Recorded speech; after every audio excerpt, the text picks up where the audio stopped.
दोस्तों आज हम लेके आ गए हैं आप सभी के लिए क्लास 12th हिंदी का मोस्ट इंपोर्टेंट ऑब्जेक्टिव क्वेश्चन, जो कि आपके बोर्ड एग्जाम के लिए बहुत ही ज़्यादा इंपॉर्टेंट है। और जानते हो आप सभी कि आज से 5 महीने बचे हैं एग्जाम के, मात्र 5 महीने। इसी में खुद को झोंक दो। अगर चाहते हो कि बेहतर से बेहतर रिजल्ट आए तो इसके लिए बेहतर से बेहतर तैयारी भी होनी चाहिए। चलिए क्लास को स्टार्ट करते हैं। उससे पहले अगर आप सभी चैनल पे नए जुड़ रहे हो तो भाई सब्सक्राइब कर लीजिएगा और ऑल नोटिफिकेशन को ऑन कर लीजिएगा, क्योंकि हम आपके लिए एग्जाम तक ऐसे ही धमाकेदार सेशन लाते रहते हैं। चलिए देखते हैं पहला सवाल क्या है। भाई कितना इंपॉर्टेंट है, देखो बालकृष्ण भट्ट किस काल के रचनाकार हैं। ये सारे के सारे सवाल बार बार पूछे जाते हैं, इसलिए मैं लेके आ गया हूं कि बालकृष्ण भट्ट किस काल के रचनाकार हैं। तो ये पता होना चाहिए आपको कि ये आधुनिक काल के कवि हैं। किस काल के? आधुनिक काल के कवि हैं। तो ध्यान में रखिएगा, ऑप्शन नंबर डी करेक्ट हो जाएगा। लेकिन अगर पूछ दिया जाए कि बालकृष्ण भट्ट किस युग के निबंधकार हैं तो ये हो जाएगा भारतेंदु युग। क्या? भारतेंदु युग। तो ऑप्शन जो होगा लगा दीजिएगा। अभी तो ऑप्शन डी होगा फिलहाल, तो ऑप्शन डी करेक्ट हो जाएगा इस क्वेश्चन का सही जवाब। चलिए आगे बढ़ते हैं। कितना प्यारा प्यारा क्वेश्चन है कि बालकृष्ण भट्ट के मन में अध्ययन की रुचि एवं लालसा किसने जगाई। ये तो पता होना चाहिए भाई कि ये माता पार्वती देवी, यानी ऑप्शन नंबर डी करेक्ट हो जाएगा।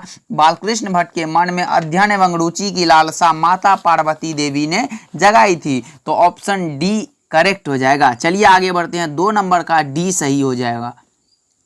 चमनिस्तान का शाब्दिक अर्थ क्या होगा? चमनिस्तान का शाब्दिक अर्थ होता है हरे भरे बागों का इलाका। तो ऑप्शन नंबर ए लगा दो। ऑप्शन ए करेक्ट हो जाएगा। ऑप्शन ए सही है इस क्वेश्चन का सही जवाब। चमनिस्तान का शाब्दिक अर्थ होता है हरे भरे बागों का इलाका, जो कि बातचीत चैप्टर का ये क्वेश्चन है। उसने कहा था कहानी के रचयिता कौन है? उसने कहा था कहानी, ये तो एक कहानी है। यहाँ से एक क्वेश्चन बनता है कि उसने कहा था कहानी है, ये ध्यान में रखिएगा। लेकिन इनके रचयिता का नाम पूछा गया है, तो इनके रचयिता का नाम है Chandradhar Sharma Guleri. Option A correct हो जाएगा, चंद्रधर शर्मा गुलेरी। चलिए आगे बढ़ते हैं। देखो क्वेश्चन नंबर 5 की ओर चले आए हैं कि उसने कहा था, लो जी उसी दूसरा चैप्टर से है। उसने कहा था किस प्रकार की कहानी है, तो ये है कर्म प्रधान। इसमें कर्म को प्रधानता दी गई है, तो ऑप्शन नंबर ए करेक्ट हो जाएगा। ओके चलिए आगे बढ़ते हैं। गुलेरी जी ने किन पत्रिकाओं का संपादन किया है? ओके गुलेरी जी ने किन पत्रिकाओं का संपादन किया, तो ये क्या था? समालोचक, काशी नगरी, प्रचारणी पत्रिका। ऑप्शन ए करेक्ट हो जाएगा। ऑप्शन ए करेक्ट हो जाएगा, काशी नगरी प्रचारणी पत्रिका। ऑप्शन ए सही है इस क्वेश्चन का जवाब। चलिए आगे। जयप्रकाश नारायण के बचपन का क्या नाम था? ओके जयप्रकाश नारायण के बचपन का हम लोगों ने कितना बार पढ़ा है कि जयप्रकाश नारायण के बचपन का नाम बाउल था, और ये बड़े होने पर जेपी नाम से प्रसिद्ध हुआ, और अपनी जनपक्षधारता के कारण ये लोकनायक के रूप में प्रसिद्ध हो गए। तो ऑप्शन नंबर ए करेक्ट हो जाएगा। ऑप्शन डी करेक्ट हो जाएगा ना, बाउल। जयप्रकाश नारायण के बचपन का नाम बाउल था, बड़े होने पर ये जेपी नाम से प्रसिद्ध हुए, और अपनी जनपक्षधारता के लिए ऑप्शन और लोकनायक के रूप में प्रसिद्ध हो गए। तो ऑप्शन डी लगा लो जी। जयप्रकाश नारायण के बचपन का नाम बाउल था। ओके बढ़ते हैं। जयप्रकाश नारायण की पत्नी का नाम पूछा गया है। जयप्रकाश नारायण की पत्नी का क्या नाम था? हम जानते हैं कि जयप्रकाश नारायण की पत्नी का नाम था प्रभावती देवी। क्या? प्रभावती देवी। तो ऑप्शन डी में होगा शायद। ऑप्शन डी करेक्ट हो जाएगा, Prabhavati Devi. Option D is the correct answer. तो ऑप्शन डी लगा लो आप सभी फटाफट से। ओके चलिए आप सभी, संपूर्ण क्रांति शीर्षक भाषण किसने दिया था? लो बार बार जयप्रकाश नारायण जी। ओके संपूर्ण क्रांति जयप्रकाश नारायण की रचना है, ध्यान में रखना है। संपूर्ण क्रांति एक भाषण है, देखो यहाँ दिया गया है संपूर्ण क्रांति शीर्षक भाषण किसने दिया था, तो जयप्रकाश नारायण ने। ओके 1965 ईस्वी में समाज सेवा के लिए मैग्सेस सम्मान किसे मिला था? जयप्रकाश नारायण को। ओके जी ऑप्शन सी लगा लो आप सभी। ऑप्शन सी करेक्ट हो जाएगा। ये सारे क्वेश्चन बार बार पूछे गए हैं, क्योंकि आपके बोर्ड एग्जाम में ज़्यादातर क्वेश्चन रिपीट होता है, तो क्वेश्चन बैंक भी एक बार उल्टा करके देख लिया करो। ऑप्शन सी करेक्ट हो जाएगा। दिनकर जी की पत्नी का नाम पूछा गया है। ओहो, दिनकर जी की पत्नी का नाम था श्यामवती देवी। ऑप्शन ए करेक्ट हो जाएगा। ये तो जयप्रकाश नारायण की पत्नी का नाम था, ध्यान में रखिएगा। जयप्रकाश नारायण की पत्नी का नाम प्रभावती देवी और दिनकर जी की पत्नी का नाम श्यामवती देवी। अर्धनारीश्वर किस विधा से संबंध है? अर्धनारीश्वर यह एक निबंध है। क्या निबंध? ऑप्शन ए करेक्ट हो जाएगा। फटाफट से लगा लो आप सभी। अर्धनारीश्वर एक प्रकार का निबंध है, तो ऑप्शन नंबर ए करेक्ट हो जाएगा। जिस पुरुष में नारीत्व नहीं, क्या है? जिस पुरुष में नारीत्व नहीं अपूर्ण है, क्या? अपूर्ण हो जाएगा। ऑप्शन ए करेक्ट हो जाएगा। जिस पुरुष में नारीत्व नहीं वह अपूर्ण है। ध्यान में रखिएगा ये सारे क्वेश्चन को। ओके, दिनकर जी को निम्न में कौन सा पुरस्कार दिया गया था? देखते हैं, दिनकर जी को निम्नलिखित में से कौन सा पुरस्कार, पद्मश्री, पद्म भूषण या फिर पद्म विभूषण या फिर पद्म? तो ये दिया गया था पद्म भूषण, और ये साहित्य अकादमी भी पुरस्कार दिया गया था और विद्यापीठ भी दिया गया था। तो ऑप्शन नंबर बी करेक्ट हो जाएगा। सॉरी, विद्यापीठ नहीं, ज्ञानपीठ होता है। ऑप्शन बी करेक्ट हो जाएगा।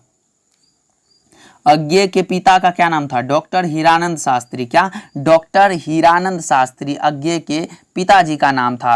तो ऑप्शन नंबर सी करेक्ट हो जाएगा। डॉक्टर हीरानंद शास्त्री अज्ञेय के पिताजी का नाम था, लेकिन माताजी का नाम था व्यंती देवी। ध्यान में रखना है, अज्ञेय के पिताजी का नाम था डॉक्टर हीरानंद शास्त्री और माताजी का नाम था व्यंती देवी। चलिए आगे बढ़ते हैं। अज्ञेय का पूरा नाम क्या है? सच्चिदानंद हीरानंद वात्स्यायन अज्ञेय। सच्चिदानंद हीरानंद वात्स्यायन अज्ञेय। ऑप्शन बी करेक्ट हो जाएगा। ऑप्शन बी लगा लो आप सभी। ओके, रोज कहानी की नायिका कौन है? रोज कहानी की नायिका कौन है? आप सभी बताओ, फटाफट से बताएंगे आप सभी कि रोज कहानी की नायिका है मालती। ऑप्शन ए करेक्ट हो जाएगा। रोज कहानी की नायिका है मालती। Option A. विस्मय का शाब्दिक अर्थ क्या होता है? विस्मय का यानी शब्द का अर्थ क्या होगा? 18 नंबर सवाल का जवाब क्या होगा? यह होता है अचरज यानी आश्चर्य, अचंभा। ये सारे अचरज, तो ऑप्शन नंबर सी अचरज या फिर आश्चर्य, अचंभा, ये सारे एक ही शब्द हैं, तो ऑप्शन सी लगा लो आप सभी। एक लेख और एक पत्र के रचनाकार हैं हमारे भगत सिंह जी। कौन? भगत सिंह जी है, जिन्होंने 12 वर्ष की अवस्था में ही क्रांतिकारी गतिविधियों में शामिल हो गए थे। तो भगत सिंह, ऑप्शन नंबर क्या हो जाएगा? ए करेक्ट हो जाएगा। ध्यान में रखिएगा। और इनका जन्म हुआ था 28 सितंबर 1907 को। ये सारे के सारे ध्यान में रखिएगा, जितना मैं बोल रहा हूँ इसको भी ध्यान में रखिएगा। अगर कॉपी में कहीं बच जाए, जगह हो, तो इसको लिख लीजिएगा कि भगत सिंह का जन्म हुआ था 28 सितंबर 1907 ईस्वी में, जिन्होंने 12 वर्ष की अवस्था में ही ये युद्ध की क्रांतिकारियों में शामिल हो गए थे। तो ऑप्शन नंबर ए सही हो जाएगा, भगत सिंह। हास्यास्पद, हास्य जोड़ास्पद, हास्य का पात्र होता है, तो हास्यास्पद। ऑप्शन नंबर बी करेक्ट हो जाएगा। हास्य प्लस आस्पद बराबर हास्यास्पद, तो ऑप्शन बी करेक्ट हो जाएगा। ओके, भगत सिंह के पिता कितनी बार जेल गए? भाई पता नहीं, अनेक बार गए हैं, तो अनेक बार लगाओ ना। ऑप्शन सी करेक्ट हो जाएगा ना। भगत सिंह के पिताजी अनेक बार जेल गए थे। चलिए आगे बढ़ते हैं। भगत सिंह का पैतृक गांव कहाँ था? ओके जी, खटकरला गांव, Punjab. Khatkarla Punjab, option number A correct हो जाएगा। खटकरला पंजाब, ध्यान में रखिएगा। भगत सिंह का पैतृक गांव खटकरला पंजाब हो जाएगा। 22 नंबर सवाल का जवाब। जन्मस्थल लायलपुर पाकिस्तान में जो है उसमें पड़ता है, लेकिन पैतृक गांव खटकरला पंजाब हो जाएगा। ओ सदा निरा निबंध के निबंधकार का नाम है जगदीश चंद्र माथुर। ऑप्शन कौन होगा? ऑप्शन ए करेक्ट हो जाएगा। फटाफट से लगाते चलो यार, एनर्जी नहीं है आप सभी में, फटाफट से लगाओ। देखो मैं 23 पे आ गया हूँ, आप सभी क्या कर रहे हो? ऑप्शन ए करेक्ट हो जाएगा।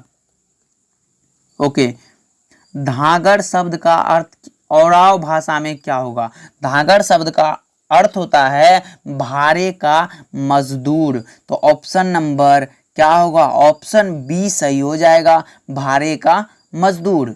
चलिए, जगदीश चंद्र माथुर को कौन सा पुरस्कार नहीं मिला था? तो इनको भारतीय ज्ञानपीठ पुरस्कार नहीं मिला था। ये 3 ही पुरस्कार मिले थे, विद्यावारिधि की उपाधि, कालिदास अवार्ड और बिहार राजभाषा पुरस्कार। ये 3 को ही याद रखना, बस इनको ये 3 ही पुरस्कार मिला था, बस इनको याद रख लीजिएगा। नहीं मिला था, भारतीय ज्ञानपीठ पुरस्कार नहीं मिला था इनको, तो नहीं मिला था। ऑप्शन ए करेक्ट हो जाएगा, ए सही हो जाएगा। भारतीय ज्ञानपीठ पुरस्कार इनको नहीं मिला था। परंपराशील नाट्य पुस्तक किसने लिखी है? लो जी, जगदीश चंद्र माथुर की रचना है परंपराशील नाट्य पुस्तक, जगदीश चंद्र माथुर की रचना है।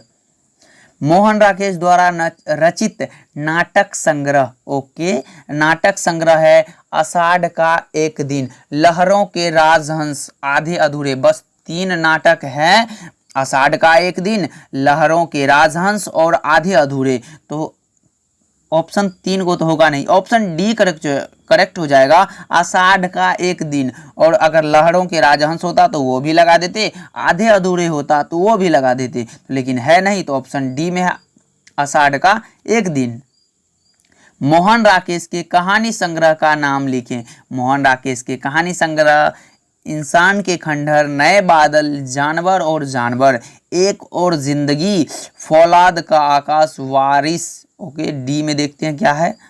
उपरोक्त सभी हो जाएगा, ये सारे के सारे इन्हीं की कहानी है, तो ऑप्शन डी करेक्ट हो जाएगा। Option D is the correct answer. Mohan Rakesh के उपन्यासों के नाम लिखे। अंधेरे बंद कमरे, नहाने वाला कण, ये भी उपरोक्त सभी हो जाएगा। ये 3 इनके उपन्यास हैं, बस 3 ही है, ध्यान में रखिएगा। ऑप्शन डी करेक्ट हो जाएगा। ओके, चलिए 30 नंबर सवाल की ओर आ गए हैं। 30 नंबर सवाल है, नामवर सिंह को किस पुस्तक पर साहित्य अकादमी पुरस्कार मिला था? नामवर सिंह जी को किस पुस्तक पर? कविता के नए प्रतिमान पर इनको साहित्य अकादमी पुरस्कार प्राप्त हुआ था। तो ऑप्शन नंबर ए लगाएंगे आप सभी। ओके, 31 सवाल है, 31 नंबर। प्रगीत और समाज किस विधा की रचना है? प्रगीत और समाज यह एक निबंध है, लेकिन कौन सा? आलोचनात्मक निबंध है, तो ऑप्शन नंबर ए करेक्ट हो जाएगा, आलोचनात्मक निबंध। चलिए आगे बढ़ते हैं। जूठन पाठ में हेडमास्टर का क्या नाम था? कलीराम जी, कलीराम, ऑप्शन ए करेक्ट हो जाएगा। जूठन पाठ में हेडमास्टर का नाम था कलीराम।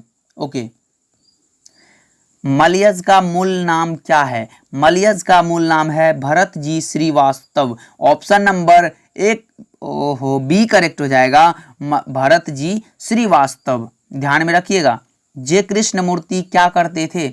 ओके, बोलते थे, बोलते और लिखते दोनों थे, या फिर लिखते थे या कुछ नहीं करते थे?